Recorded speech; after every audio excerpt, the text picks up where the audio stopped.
continuing investigation at yung ebidensya po ay tinitingnan natin.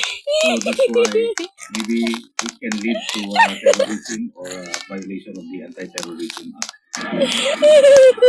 PNP, mahigit isang daang pulis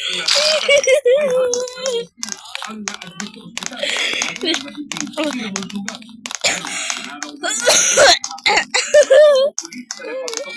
Nawala ka. Ang mga grupong nanggulo raw ang naghagis ng molotov.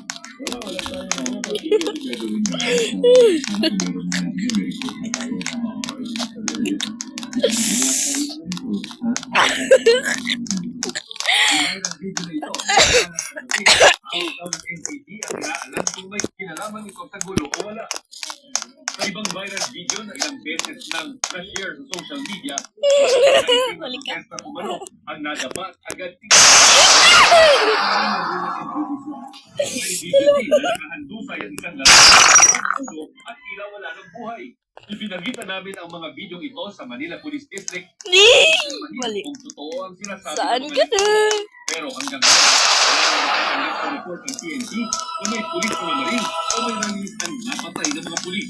Sa pahayag ng Department of Health, may 48 katao ang isinugod sa Jose Reyes Memorial Medical Center kahapon.